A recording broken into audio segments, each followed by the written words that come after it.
The courtroom may have gone silent, but the echoes of this trial are only getting louder.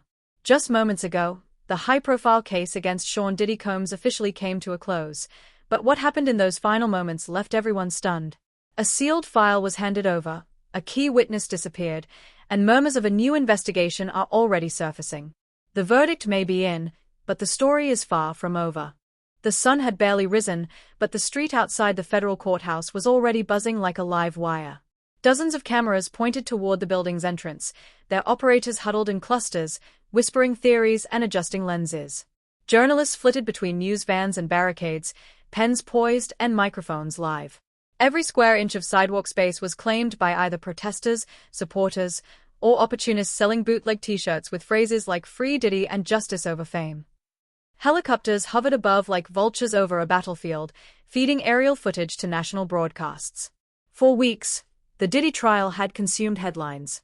Now, with the final day underway, the collective anticipation felt like a held breath across the country. At precisely 8:42 a.m., a black Escalade rolled up to the curb. The crowd surged forward, kept in check only by rows of stern-faced officers in riot gear. Doors opened, and out stepped Sean Diddy Combs, dressed in a dark, perfectly tailored suit with a muted blue tie. His usual confidence seemed dulled by the gravity of the moment. Flanking him on the right was his longtime attorney, Cynthia Moss, but on the left walked a man no one recognized, tall, sharp-featured, and with the steely posture of a military strategist. Cameras flashed as murmurs rippled through the press line. "Who is that guy?" a reporter asked aloud, adjusting her earpiece. "No clue," her cameraman muttered. "Not on any of the lists. Could be CIA for all we know." Inside the courthouse, the tension was even thicker. Security had been tripled. Sniffer dogs paced the perimeter, and plainclothes marshals took positions at the edges of the gallery. Journalists were forced to lock away their phones in magnetic pouches. Only notepads and pens were allowed. Every gesture, every glance between lawyers, bailiffs, and spectators felt significant, as if the walls themselves were waiting for the next revelation. At 9 a.m. sharp, the bailiff called the courtroom to order. Judge Hamilton strode in, robes flowing, face unreadable. Known for her no-nonsense demeanor and razor-sharp legal mind, she had kept the trial on a tight leash for weeks. Today, however, her expression carried something else, urgency, perhaps, or dread. She sat, gavelled once, and addressed the courtroom in her usual measured tone. "We reconvene for what is scheduled to be the final day in the matter of United States versus Sean Combs. I remind all present that any disruptions will result in immediate removal." As she spoke, a clerk quietly stepped forward and handed her a thin manila envelope, sealed with a red stamp. The judge took it without expression, her fingers brushing over the surface briefly before she slid it beneath her bench. The act was quick, discreet. But those watching closely noticed. A few reporters made sharp pencil strokes in their notepads. Cynthia Morse shifted in her seat. Diddy didn't flinch but glanced sideways at his new advisor, who gave the slightest shake of the head, an unspoken signal to stay composed. Meanwhile, outside, chants continued. Protesters held signs reading "No justice, no peace," while a counter-crowd waved banners that said "Let the truth be heard." Police maintained a tense line between the factions, and multiple drone cameras zipped through the air, filming everything from above. Back inside, the prosecution was already shuffling through folders, preparing their closing statements. The energy in the room wasn't just tense, it was electric. No one knew what was inside the sealed envelope, but everyone knew it meant something. The timing. The delivery. The judge's subtle change in posture. It was all too deliberate to be dismissed. Morse leaned in toward Diddy. "They are playing the long game," she whispered under her breath. "Whatever's in that file, it wasn't meant to be public, not yet." He nodded slowly, eyes fixed on the judge's hands. "We have a contingency." She hesitated. "Let's just say, we're working on one." Diddy exhaled through his nose. He wasn't new to this level of scrutiny. But this time, something was off. The courtroom didn't feel like a stage, it felt like a trap. Minutes passed, and then the judge signaled for the proceedings to begin. The prosecution would have the floor next, and everyone in the room knew they'd come out swinging. Cameras weren't allowed inside, but every movement, every word would be transcribed, live-tweeted, and analyzed to death outside. Morse leaned back, whispered to the man beside her, the unknown advisor, and received a near imperceptible nod. Whatever he was here for, It wasn't just to observe. And then, with a glance toward the sealed envelope still resting within reach of the judge's hand, the prosecution stood up and began walking toward the center of the courtroom. The final day had begun. And whatever was brewing behind the scenes, it was about to boil over. Assistant U.S. Attorney Marcus Bell rose from his chair like a man with nothing to lose. His reputation had been forged in high-profile cases, but this was different. The Diddy trial had become a cultural flashpoint, and he was now delivering the final word in a case the entire country had been dissecting in real time. He adjusted his cuffs, walked toward the center of the courtroom, and allowed the silence to stretch for a beat too long. "Ladies and gentlemen of the jury," he began, voice low and deliberate, "this trial has been about more than one man. It has been about truth, about accountability, and about the systems that try to bury both." He let the words settle before continuing. "You've seen the messages. You've heard the recordings. You've watched the surveillance footage. All of it points to a man with power, wealth, and reach, a man who believed those things made him untouchable." He turned slightly, gesturing subtly toward Diddy, who sat expressionless, hands folded. "But no one is untouchable," Bell continued. "Not in a courtroom. Not when the facts are this clear." From the defense table, Moss jotted something down but didn't interrupt. She had expected fire. What she didn't expect was the venom. Bell pressed on, his tone rising. "Let me remind you of the messages uncovered from private servers. Containment, non-disclosure package. Take care of it quietly. These are not words of innocence. These are words of management, crisis management. And the crisis? His own misconduct." He flicked a remote. The screen to the right of the jury lit up with a timeline of key events, timestamps, images, excerpts of conversations. At the far end of the courtroom, someone let out a soft gasp. "Look at this sequence," Bell said, pointing. "July 3rd, the incident in the penthouse. July 4th, the chartered flight. July 5th, the offshore account receives a $500,000 deposit. And July 6th, the witness disappears from public view. These are not coincidences. These are moves. Strategic moves." A juror shifted uncomfortably. "And let's not forget," Bell added, his voice sharpening, "the sealed files handed to the court just this morning. Though we can't discuss their contents, their timing speaks volumes." "Objection," Moss thought to herself, but she didn't raise her hand. The judge would have anticipated that line and likely allowed it to stand. Bell was walking the edge of the rules, but not stepping over. "Power isn't just about money," Bell said, now pacing slightly. "It's about erasing evidence before it becomes evidence. It's about rewriting narratives before anyone else has a chance to speak. It's about reaching into the justice system itself and twisting it." He let the final words land like hammers, then returned to his table with a nod. The courtroom remained still. The judge turned toward the defense. "Ms. Moss, your closing." Cynthia Moss stood, pushing her chair back smoothly. She didn't walk with fire. She didn't need to. Her presence alone shifted the energy of the room. Cool, composed, surgical. "Ladies and gentlemen," she began, her voice calm but commanding, "this trial has been filled with innuendo, speculation, and very creative interpretations of events. But when you strip away the drama, what are you left with?" She paused. The question hung in the air. "You're left with a man who has built a life in the spotlight. A man who, by default, has had every move recorded, edited, and twisted to fit headlines. You're not just judging evidence. You're judging perception." She moved slowly, deliberately. "Let's talk about those so-called messages. Not one of them contains a direct admission of wrongdoing. Containment? Non-disclosure? Welcome to the vocabulary of corporate law. Those aren't sinister, they are standard. They are what you'd find in 1,000 inboxes from LA to DC. She glanced toward Bell with a faint smile. "He didn't return it. And the flight? The deposit?" "My client manages multiple businesses, dozens of staff, and dozens of projects simultaneously. You were shown pieces of a puzzle with no picture on the box. And when you're told what to see, it's easy to believe it's all connected. But it's not." She turned toward the jury, her tone softening. "You were chosen for your ability to look beyond emotion. To resist the pull of outrage culture. To see facts, not fireworks. My client may be flawed. He may have made enemies. But he is not guilty." She returned to her seat. The judge leaned forward. Prosecution, you requested a rebuttal. Bell was already standing. Yes, Your Honor. Morse raised an eyebrow. It wasn't protocol, but it wasn't unprecedented. The judge considered for a moment, then gave a single nod. Proceed. You have 3 minutes. Bell returned to the center, eyes blazing. Let me be clear. Ms. Morse is right. This case isn't about fireworks. It's about pattern. About consistency. About leverage.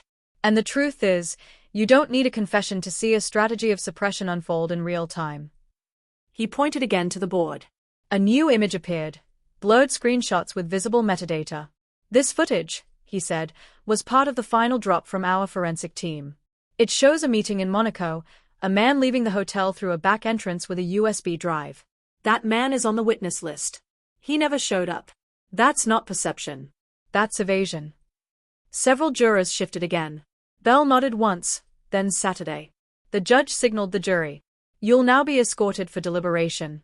Your instructions are the same. Review the evidence without bias. If you require clarification, it will be provided. You may begin. The bailiff stood, and the jurors began filing out, their faces pale and silent. Diddy exhaled, leaned back in his chair. His jaw was tight. Morse leaned in. They played dirty. Diddy didn't answer. He was staring at the judge, who had just retrieved the sealed envelope and was slipping it into a drawer beneath the bench. Something was coming, and everyone in that room could feel it. The heavy wooden doors to the jury deliberation room shut with a soft click that sounded much louder in the minds of those left behind. For weeks, every breath in the courtroom had been timed to testimony, objections, and cross-examinations. Now, with the jurors removed from the stage, the spotlight dimmed, and the waiting began. Inside the sealed deliberation chamber on the 3rd floor, 12 jurors sat in silence for a long moment. The walls were blank. The windows sealed. Cell phones had been confiscated days ago. There was no access to news, no contact with the outside world.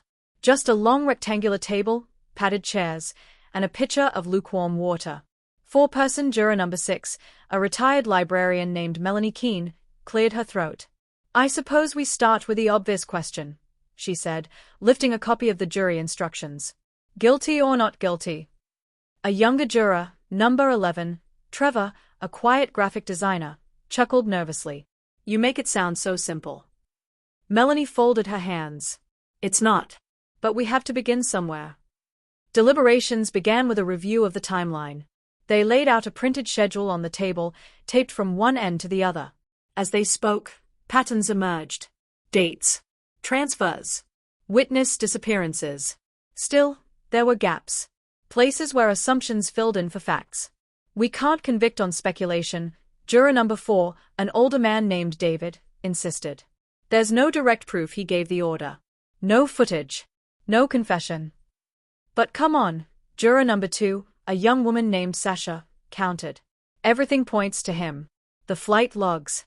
The wire transfers. That USB drive meeting. That's circumstantial, David said flatly. And her job, his lawyer's job, was to make us doubt. And she did that. I don't think she erased the pattern, Sasha muttered, crossing her arms. She just tried to make it look like coincidence. They kept going in circles. Opinions clashed. Every time they seemed to reach a conclusion, someone pushed back with a "but what if," and the discussion reset. After an hour, they took a break. No one touched the water. And then came the whisper. As the 4-person returned to her chair, her phone buzzed, though it wasn't supposed to.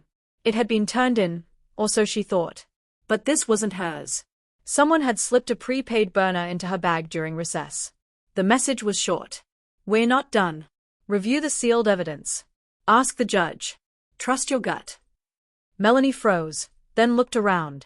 The others were deep in debate. No one else seemed aware. She pocketed the phone and sat down, heart racing. Later, she addressed the group. There's something we haven't done yet.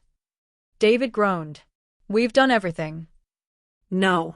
We haven't requested to see the sealed envelope the judge received this morning. Trevor looked up. We're allowed to. We can make a formal request. The judge will decide. Juror number 8, a nurse named Carla, frowned. But that was submitted under confidentiality, wasn't it? Yes, Melanie replied. But it was introduced before closing.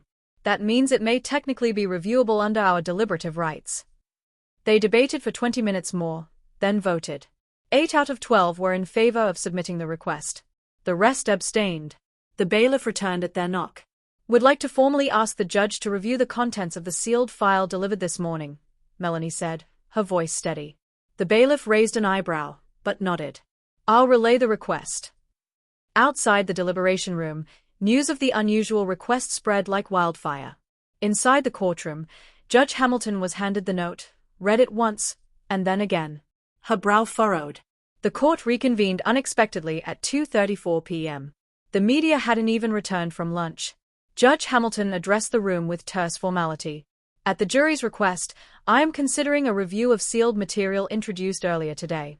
I must weigh this against legal confidentiality guidelines. Stand by. Morse leaned toward Diddy. They are trying to blow the door open. He didn't speak, just stared at the judge's face. Meanwhile, back in the deliberation room, the tension had thickened. Carla whispered, I still don't understand who would tell us to request that. Melanie kept her poker face.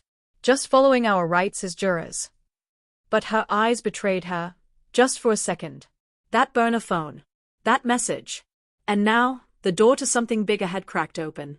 The courtroom was packed, wall to wall, front to back, with every seat filled and reporters standing 2 deep along the back wall.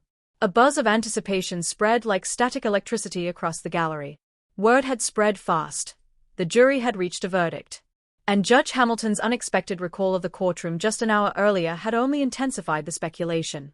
No cameras were allowed for this moment. The press was scribbling notes like their lives depended on it. Diddy sat motionless at the defense table. His posture rigid. His hands clasped tightly on the desk. He didn't look at his lawyers. He didn't look at the judge. He stared straight ahead, as if looking beyond the walls of the courthouse, beyond the crowd, beyond the verdict itself. Judge Hamilton re-entered the courtroom, her face unreadable. Bring in the jury, she instructed calmly. The doors opened. 12 jurors filed in with stiff, almost mechanical precision. Their faces were pale, eyes darting. The foreperson, Melanie Keene, held a folded paper in her hands, creased, trembled slightly at the edges. Something had changed. Everyone could feel it. The judge looked at her. Ms. Keene, has the jury reached a unanimous verdict? We have, Your Honor. Please present the verdict to the clerk. Melanie stepped forward and handed the paper to the clerk, who read it silently, then passed it to the judge. Judge Hamilton paused for breath. Her fingers tensed ever so slightly on the paper before she read aloud. In the case of United States versus Sean Combs, on the charge of obstruction of justice, the jury finds the defendant not guilty. Gasps burst across the courtroom. Whispers. A few audible exclamations before the judge raised a hand and struck the gavel. I will have order. Diddy didn't move. No smile. No breath of relief. His jaw remained clenched. Morse leaned toward him. You're free, she whispered. It's over. But he didn't answer. Judge Hamilton cleared her throat and continued. However, the court has received and reviewed supplementary material submitted under seal earlier this morning. This material, while not directly affecting the charges under current deliberation, has raised significant legal questions. There it was, that phrase. The one that would dominate headlines. Significant legal questions. Due to the nature of the contents and in the interest of public oversight, the judge continued, I am authorizing limited release of certain redacted excerpts to be reviewed by a federal oversight committee. Now Diddy stirred. Slowly. His eyes finally shifted, to the judge. Not in anger. Not in shock. But in knowing. Melanie Keene, still standing beside the jury box, watched Diddy carefully. Her grip on the rail tightened. She didn't smile either. There is more, Judge Hamilton said, with something almost like regret in her voice. Legal matters that may require future proceedings, depending on the findings of this committee. The entire courtroom erupted. Shouts from reporters. Someone outside the doors screamed. Protesters could be heard chanting again. The guards pushed forward to hold the crowd back. The gavel struck again. Once. Twice. Order. But the chaos wasn't going back in the box. Diddy stood up. Quietly. Controlled. He reached for his jacket, slung it over his shoulder. His new advisor, the nameless man in the gray suit, stood as well and gave a brief nod toward the exit. "Mr. Combs," the judge said, "you are free to go." But the words rang hollow. Everyone in that room knew he wasn't free. As he walked down the aisle, reporters lunged forward, microphones outstretched, cameras raised, questions hurled like rocks. "Diddy, what's in the sealed file? Are you being investigated again? Is the trial really over?" He ignored them all. Morse moved ahead of him, forming a barrier. Security reinforced the line, pushing the crowd back. Still, someone shouted, "We saw the footage." "We know." Diddy paused at the doors. Just for a second. Then he turned slightly, just enough to look at Melanie Keene in the jury box. Their eyes locked. And she mouthed two words. "We know." Then he was gone. Outside, a wall of black SUVs waited. Protesters screamed. Supporters cried. News anchors were already reporting the not guilty verdict, barely catching their breath before pivoting to the phrase unresolved legal matters with feverish speculation. Inside the courtroom, Judge Hamilton stood slowly. She looked down at the bench drawer where the sealed envelope had once been. There was no satisfaction on her face. Only inevitability. Within an hour of the verdict, the media set up outside the courthouse transformed into something resembling a political war room. Tripods were doubled, backup batteries swapped in, and every major network had gone live with their anchors holding earpieces like lifelines. The words "not guilty" blared across the news tickers in bold red, but beneath them ran a second line. "Judge, unresolved legal matters may require future proceedings." That line hit harder than the verdict itself.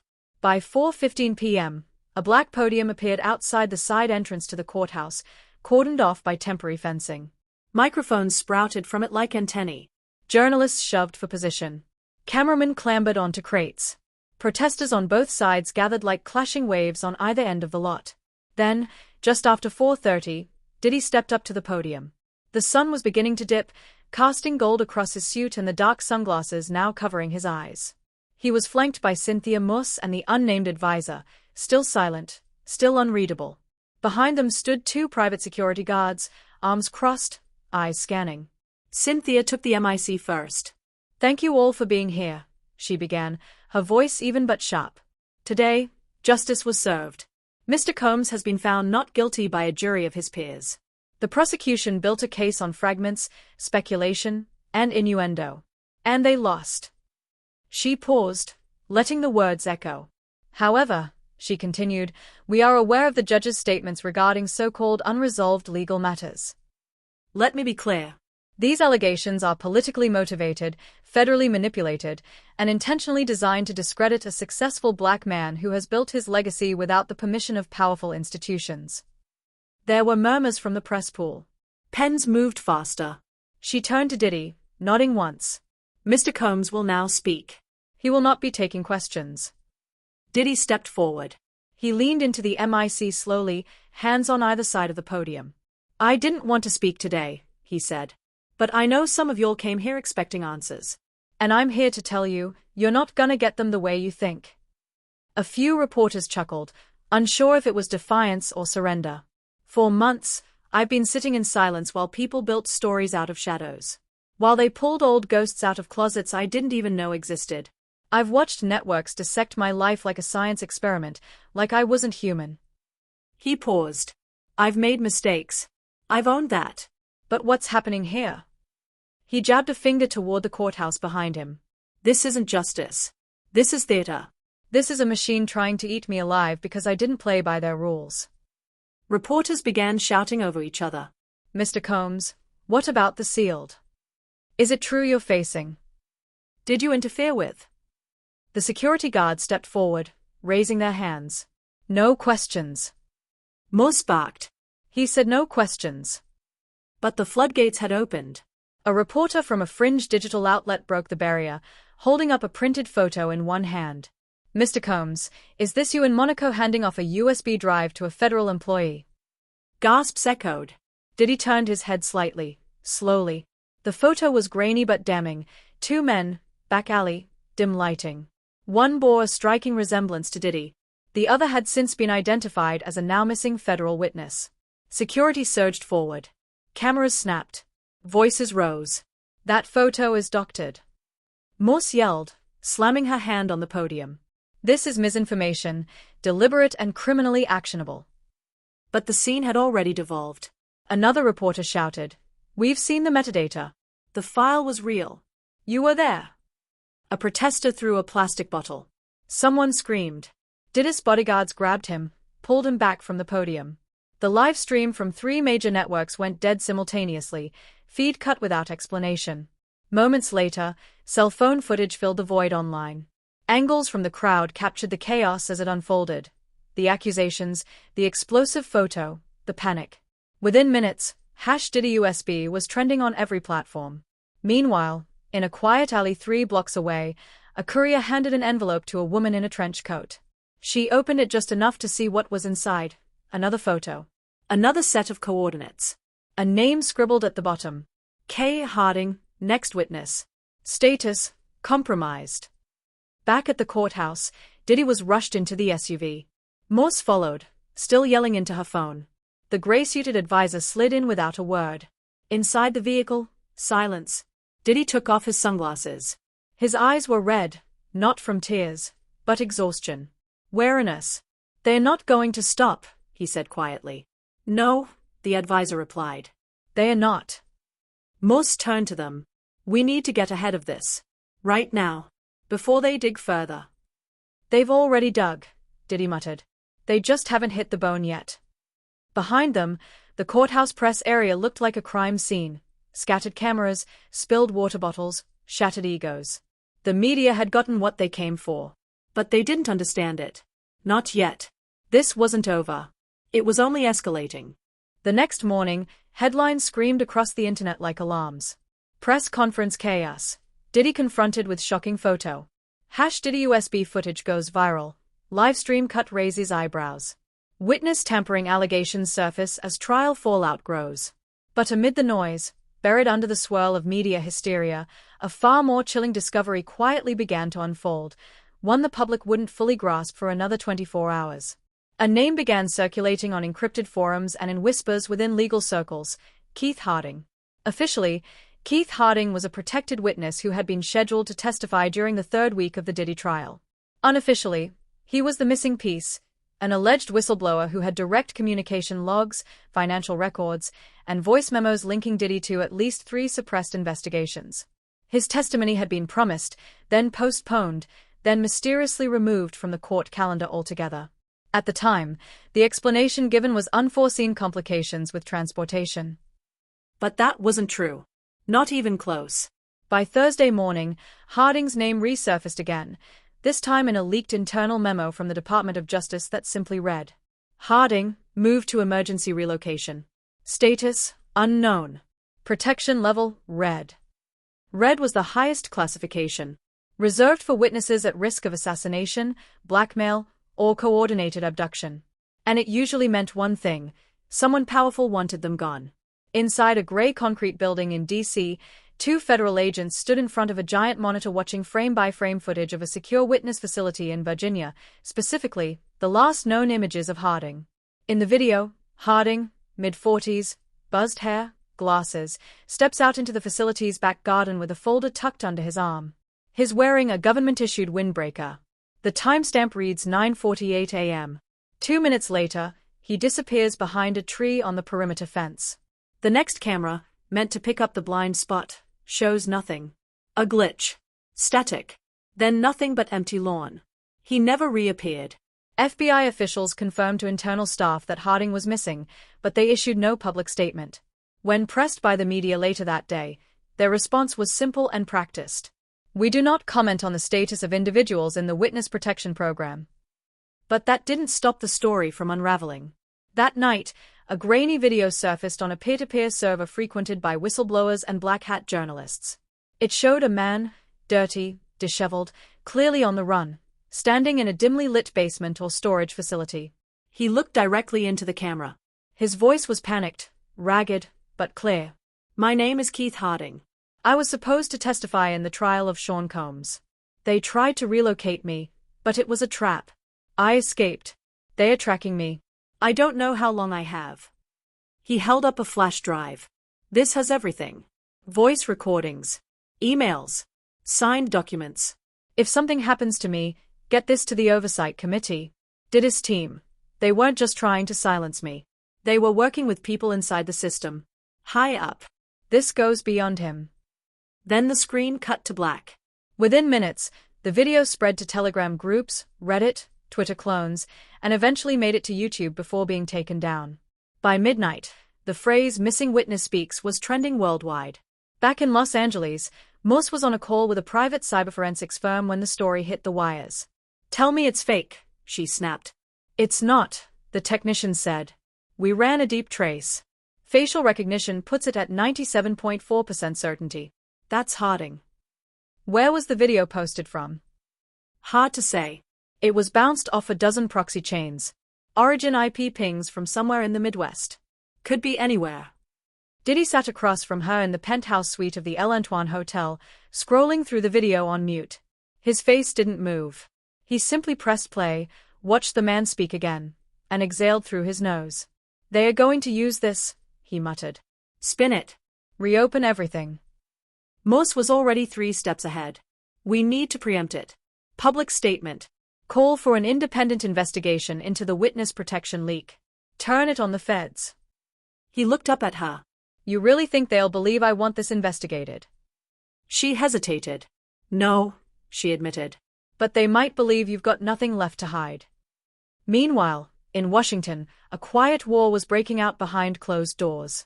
The Oversight Committee, which had only just begun preparations for document review, suddenly demanded an emergency session. Subpoenas were drafted overnight. A second judge, one specializing in high-security federal leaks, was assigned to evaluate the sealed evidence package from Diddy's trial. And in an unmarked server room inside a Justice Department annex, someone was running facial matching software on the Harding video with one goal: find him before the public does. Back online, conspiracy theorists, citizen journalists, and amateur sleuths were already combing through the video's background, pausing at walls, trying to identify the make of an air vent, the type of lighting, the electrical socket on the wall. Someone suggested he was in a bunker under a train station. Another claimed the echo proved he was in a refrigerated storage unit. One user got closer than anyone else. They isolated the background hum, identified a faint tone, a specific high-pitched electrical buzz. Power grids with that frequency? Only 6 in the United States. Suddenly, the world had a map. And the manhunt began. The sealed envelope that had quietly entered the courtroom on the final morning of Diddy's trial was no longer just a mysterious prop.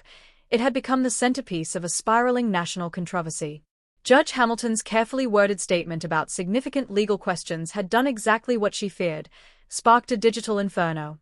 Now, the envelope's contents, once confined to whispers behind locked doors, were the subject of petitions, congressional demands, and a growing campaign of cyber exposure. And someone, somewhere, was cracking it open. In an anonymous office lit only by screen glow, a small group of digital operatives were working overtime. Known online as Echo Strike, the group had made headlines before, leaking classified bank memos in 2022, exposing deepfake lobbying ads in 2024. Now, their latest message had the world holding its breath. The envelope is open. Transparency or chaos. You choose. 48 hours. They claimed to have intercepted a digital backup of the sealed documents. Some believed it was a bluff. Others weren't so sure. Legal analysts went into overdrive. Were these hackers bluffing? Did the court keep digital versions? Had someone inside the system leaked them? While media speculation raged, the Congressional Oversight Committee pushed forward. A hastily scheduled hearing brought together top DOJ officials, digital security experts, and Judge Hamilton herself, who was escorted in through a side door under heavy protection. Inside the hearing chamber, Representative Marla Jenkins, chair of the committee, laid it out plainly. "We were told the envelope contained documentation of sensitive nature, possibly implicating federal officials and members of the private sector in coordinated efforts to suppress evidence related to the Diddy case and others. We now demand answers. What is the scope of what you received, Judge Hamilton?" The judge sat still. "Collected. The contents of the file include, but are not limited to, correspondence between third-party entities and individuals mentioned in the sealed indictments from 2 prior cases now dismissed. There are financial records, timestamps of private meetings, and unredacted internal memos from various branches of federal enforcement." Were any of these names linked directly to the defendant, Sean Combs? Jenkins pressed. Judge Hamilton hesitated. Indirectly. Strongly. Several names appear repeatedly across communications sent over an encrypted server registered to an entity controlled by Mr. Combs' holding company. Gasps from the press row. The room buzzed. But what followed next shifted the entire mood. Jenkins leaned forward. Your Honor, were any of the names within the sealed file affiliated with the federal judiciary? Dead silence. The judge took a long breath. Yes. And with that, everything changed. Back in Los Angeles, Diddy watched the hearing from the suite's muted television. The closed captions flicked across the screen like warnings. Judge. Envelope contents include federal judiciary links. Congress demands full disclosure. Oversight committee to subpoena. Echo strike countdown. 28 hours remaining. Moss was pacing. This is no longer about you, she muttered. This is systemic. Institutional. You're just the face they want to pin it all on. The unnamed advisor, now going by the name Drake for internal calls, stood by the window, looking out over the city. We need to consider what happens when Echo Strike makes good on their threat. They won't leak it all, Moss snapped. They'll bait it. Piece by piece. No, Drake said, still watching the skyline. They'll leak everything. They want chaos. Meanwhile, inside a secure archive vault in D.C., forensic auditors were doing their own digging. The sealed envelope had been opened under federal order. Page by page, its contents were scanned, redacted, and indexed. Among the most damning revelations, a 17-page email thread between an unnamed high-ranking DOJ official and the CEO of a PR crisis firm, detailing how to pre-frame media perception prior to trial. A memo titled Leverage Options, outlining potential pressure points, family members, pending loans, closed-door committee votes, to influence a potential witness identified only as KH. A surveillance log showing time-stamped drone footage over Harding's last known safe house, dated 4 days before his disappearance. Even more explosive, a list of names under a heading labeled Containment Tier 1, 6 individuals identified as vulnerable to exposure. One of them was a current federal judge. Another was a former intelligence contractor with ties to multiple celebrity protection deals.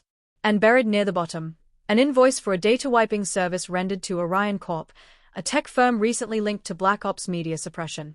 Every revelation pulled another thread. And every thread led back to the same figure, Diddy. But was he the orchestrator, or a pawn? Outside the courthouse, protesters began shifting their chants. It wasn't just free Diddy anymore. It was unseal it all. Inside private message boards, another thread was taking shape. Screen grabs of emails, coded language and legal memos, banking ties to offshore charities. Users started creating diagrams, spiderwebbing names, locations, dates. Someone posted, "This was never about Diddy. This is about who Diddy knew." And then, as if to confirm it all, Echo Strike dropped the first file. 1 page. Redacted. But not enough. A name. Honorable Eliza Blackwell, sitting appellate court judge. The same judge who dismissed an early federal investigation into Diddy's recording label 3 years ago. And under her name? Correspondence frequency, 17 emails. Status, cooperative. Within minutes, her Wikipedia page was edited. Her staff stopped answering phones. A formal inquiry was announced by the Judicial Ethics Council before sundown. And Echo Strike's countdown hit 19 hours. The sun rose over Washington, D.C. the next morning with a strange stillness in the air, as if the city itself was holding its breath. At 9 a.m. sharp, the final countdown from Echo Strike hit 0. The leak dropped. A 378 megabytes zip file named envelope_unsealed_truth_final.zip was uploaded simultaneously across multiple decentralized networks. Within seconds, mirrored versions flooded private forums, encrypted chat groups, and even a handful of government servers. It was over. Or just beginning. The documents inside the leak shattered any illusion that the case had simply been about one man. Emails, financial statements, internal memos, and confidential surveillance logs painted a tangled web of influence stretching from entertainment moguls to courtroom judges to senior federal agents. Dozens of names, some familiar, some completely unknown, were now implicated in a coordinated effort to suppress information, manipulate media narratives, and neutralize witnesses. The phrase Diddy trial quickly vanished from headlines. In its place, federal corruption ring exposed. Judiciary in crisis. Operation Containment leaked in full. That morning, Judge Hamilton issued a rare public statement. She didn't appear on camera, only her voice was broadcast. The public interest must be protected. What was once confined to a courtroom has now become a matter of national security. The judiciary must not only uphold the law, but must now cleanse itself from within. An independent task force has been authorized to investigate the full scope of these revelations. Justice is not finished here. It is only just beginning. At 11:12 a.m., the Department of Justice held an emergency press conference. Attorney General Sophia Tran stood at the podium, visibly strained. Cameras clicked as she spoke with unusual frankness. We are in the midst of a reckoning. While the judicial outcome of the Sean Combs trial remains legally binding, the evidence now public forces us to address the broader failures that allowed this situation to metastasize. Effective immediately, we are opening parallel investigations into several named individuals and agencies found in the leaked materials. That included names like Eliza Blackwell, Keith Harding, multiple federal agents, and, unmistakably, Diddy himself. Because though he had walked out of court a free man, the phrase future proceedings may be required was no longer a legal footnote. It was a storm cloud. In Los Angeles, Diddy remained inside the El Antoine penthouse under round-the-clock security. He hadn't left the building since the leak. Cameras were stationed outside every exit. Reporters staked out the valet garage. Protesters arrived by the dozen with signs ranging from expose them all to Diddy as the decoy. Inside, the tension was suffocating. They are coming, Moss said, closing her laptop. Subpoenas. Depositions. Maybe even another grand jury. Drake sat nearby, arms folded, watching Diddy carefully. You need to decide now, he said. Do you stay visible, or do you disappear? Diddy leaned back on the couch. He looked exhausted, but focused. Disappearing makes me look guilty. Staying makes you a target, Drake replied. You saw the files. There are people on those lists who would rather see you dead than deposed. Morse rubbed her temples. We could leak our own file, show you're cooperating. Beat them to the punch. No, Diddy said. They looked at him. I'm not dancing for these people. Not anymore. He stood and walked to the window. Below, the city moved unaware of the full storm overhead. He pressed a hand to the glass. They made me the face of this. Fine. But I'm not going to be their fall guy. Back in D.C., the Congressional Oversight Committee escalated. Emergency powers were invoked. A new committee was formed with full subpoena authority. Among the first orders issued: summon Sean Combs to appear for closed-door testimony. Review the disappearance and status of Keith Harding. Investigate all individuals listed in the Operation Containment File. The hearing was scheduled for 2 weeks later. On social media, chaos turned to obsession. Conspiracy threads flourished. Amateur investigators created elaborate connection maps. YouTubers broke down PDF files line by line. Subreddits hit 1 million members overnight. TikTok speculated about foreign influence, government cover-ups, even human trafficking networks. Some were wildly false. Others alarmingly accurate. But one truth stood out. Diddy's trial had ended. But the war for truth had just ignited. 2 days before the hearing, a black SUV pulled up to the Senate office building's underground entrance. The driver got out, checked his surroundings, then opened the back door. Diddy stepped out. Dark suit. No entourage. No sunglasses. Reporters caught sight of him too late. The only image they managed to capture was from a rear angle, Diddy walking up the marble steps, flanked by 2 federal officers. He didn't look back. No soundbite. No press conference. Just silence. The image would go viral. It became a symbol of a new chapter. The caption that trended with it? It was never just about him. And in the quiet that followed, with the nation's institutions under the microscope and the truth finally leaking out, one phrase lingered in every headline, every conversation, every whisper from those in the know. This isn't over.